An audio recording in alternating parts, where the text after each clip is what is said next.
Welcome back to the Marching to Madness College Basketball Podcast this afternoon with my good buddy, Coach Kim English of the George Mason Patriots. He's a former basketball player at Missouri. You remember him from there, and he's also been an assistant to Rick Barnes at Tennessee. He'll enter his second season with the Patriots now as they finished in the middle of the A-10 last season. Coach, welcome. Hey, thanks for having me, Ken. Really appreciate you having me on. Oh, yeah, always enjoy it. Hey, as you characterized last season, what were the key areas that you wanted to build on so you can climb that ladder out of the middle, into the top? Yeah. Just want to, it was. Now there's growth, there's growing pains in a program, especially in year one, implementing your culture and your structure and the things you want to do well, and so there's some growing pains with that.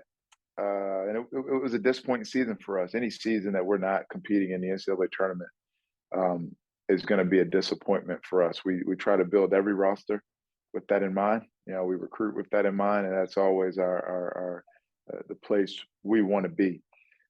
Had some good moments, some good wins, but some disappointing losses. A lot of close losses. Lost 7 games by 1 possession. So just taking the step in year 2, and really excited about this group. Yeah. What excites you about the group you have? What are some things? Well, we really wanted to address the depth issue. We didn't go beyond 5 or 6 guys last season, and I think it hurt us. It hurt us for a multitude of reasons. One, we just wore down our main guys because of the way that we want to play. 2, I think the lack of depth hurt us in practice. Just the iron sharpens iron mindset. Sure. Didn't get that done enough in the preseason and early parts of the season. And lastly, the best teacher we have a lot of times is the bench. Being able to take guys out for not executing, for not playing to our standard, especially defensively. And I had to let a lot of things go last season against my better wishes. But, hopefully we added some really talented, tough players with good size. Really, really excited to see what it looks like all together when it's 5 George Mason guys on the court at a time. There you go. Now, your three-point game on offense was really solid. You had 9.3 makes per game, which was 24th in college basketball. What's your approach to the three-point game on offense? Yeah, we will always recruit shooting. We value shooting. I think it's good. It spaces the floor. It's a high value shot when the right guys are shooting it. But we need to do a better job getting the ball inside. We have one of the most efficient post players in the country. I think the second most in post situations a season ago. We have to be a lot more aggressive attacking the rim, which a byproduct of that is giving us more threes, just having a threat to get inside, get to the free throw line. Sure. Well, Josh Oduro, he was All-Atlantic 10, leading returning scorer for you, second leading returning rebounder. How do you build even more for him? He got around 12.5 shot attempts per game. Yeah, it's just continuing the maturation that he's had through his career. Obviously, my predecessor, Dave Paulson, did a great job in identifying and recruiting and signing Josh. We're very fortunate to keep him amongst the coaching change. We play through him. He's a focal point of what we have. We always want to have great shooting and passing around him. Just really excited to see him to take the next step, to see him continue to grow as a defender without fouling. Hopefully we'll see if he can, I think he will show his ability to stretch the floor a little bit from 3 this season. Sure. Devon Cooper was a solid shooter, is a solid shooter for you. Now, he made 2.6 triples a game on average. Yeah, Davon's a really good shooter in his 6th-year college basketball, so he's seen a lot. He's played in the NCAA tournament at Morehead State, 40% plus shooter from 3. We need to get him being more aggressive. We need to get him more shot attempts, more FGAs. For him, it's all about conditioning, making sure he's in tip-top shape. When our best guys are in good shape, I think they could be as good as anyone in the country. Sure. Now, as you look at 3-point shooters, uh, obviously sometimes the guys are all about the three, but not so much off the dribble. Yeah, when we got great space and we can get it inside to Josh, we do that. We want to go inside to Josh, and if he has a one-on-one opportunity, we like that situation. When they send someone else, when they send two, it's Josh's job to kick it out. And that's when we start, is when we've created a closeout. If it's the closeout's not quite there yet, I'm fine with one of our good shooters shooting a three 10 times out of 10. When they run us off the line, then it's time to drive and get closer and see if you can get to the rim for a layup first and foremost. And then if they stop you at the rim, it just turns into another closeout. We say as a program, we want to get the defense in rotation and we want to keep them in rotation. We like threes. We do like threes, but we love layups. We want to do a much better job getting I think we were at about 31% of our shots maybe were at the rim. We want to get that number up to about 36, 37% at the rim. Mm-hmm. Yeah, Devontae Gaines is one of those guys that gets to the line. He shot 51.6% from two last season. Yeah, he was 50% for three for a lot of the season. He wore down at the end. Devontae, he was a low-minute guy at Tennessee and for 2 seasons. And then he jumped. He went from playing 1.8 minutes a game at Tennessee to 30 minutes a game. He's a 6'6", 6'7". He's skinny, but he's playing the fours. He's battling against big guys. So, he's had a really good offseason. I'm just so proud of him as a young man. He's from humble beginnings in Buffalo. Went through a lot this summer, with what went on in Buffalo.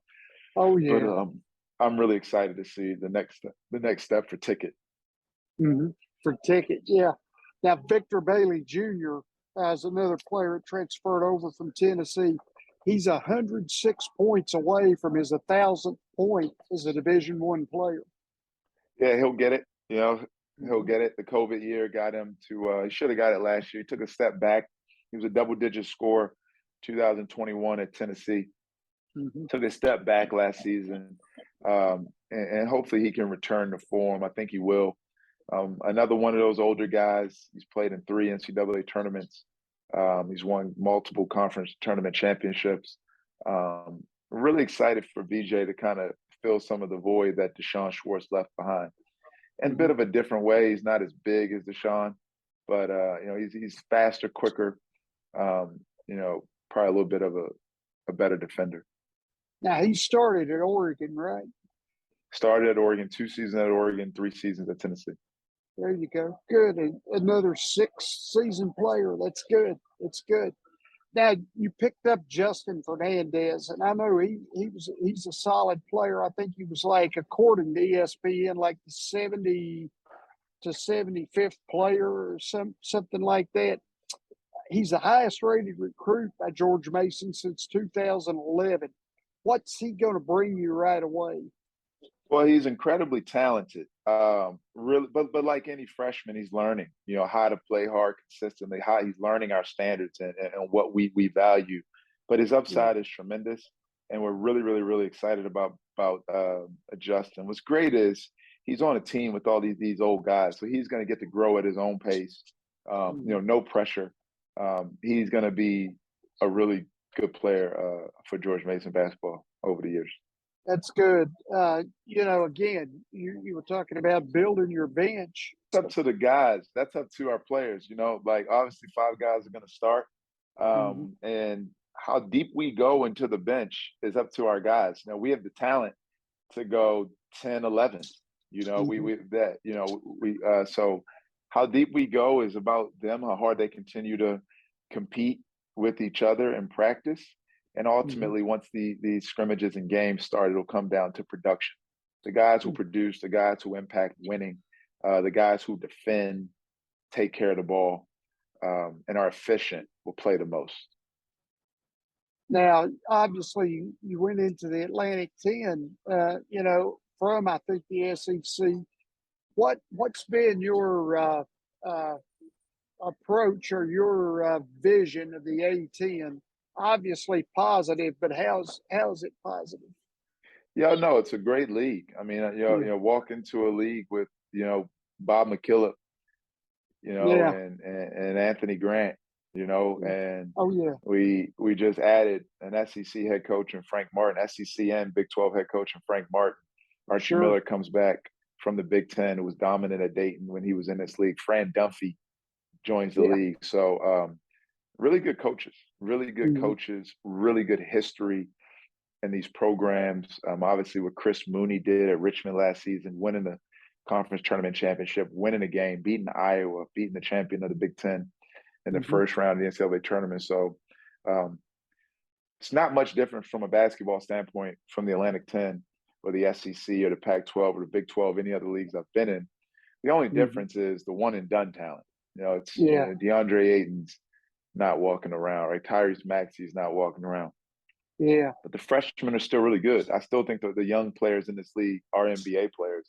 Last season, Deron Holmes from Dayton, the kid Nunn from GCU, some really talented young guys still.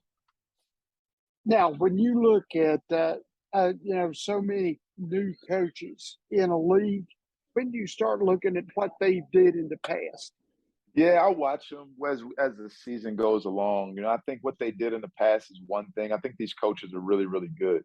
So what they did in the past, I think it's what they have. It may be personnel differences, right? What they are going to do with this current team, this current roster, I think is more important, and I think it happens. I got to play and coach against Frank Martin. I got to coach against Fran Dunphy when he was at Temple and I was at Tulsa. It's Matt McKillop how much is he going to change from his dad, from what his dad did. So we'll see it. We watch Atlantic 10 basketball in the non-league, and we'll start preparing as we get closer to league play. Last thing though, how do you assess opportunities for players today as opposed to when maybe you played or when you started coaching, especially with the NIL and the transfer portal? Yeah, well, great opportunities as far as NIL. Obviously, they get to benefit from their name, image, and likeness. Transfer portal is an opportunity for guys to go wherever they want, essentially free agency. I do think there's a downside to it, that there is an element of fighting through adversity in life and the good that can come from that. And there's also the obvious of your clock. The NCAA gives you 5 years to play 4. When you transfer, all your credits won't transfer over 1 for 1.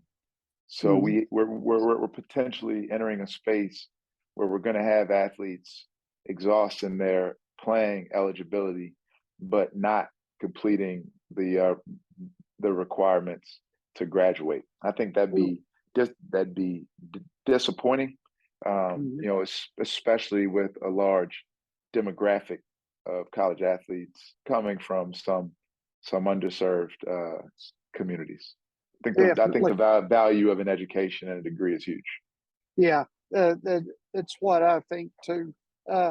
Coach Kim English back on Marching to Madness here, the George Mason Patriots. Coach, it's been a pleasure. I love talking hoops with you. Thank you, Ken. Same. Appreciate you.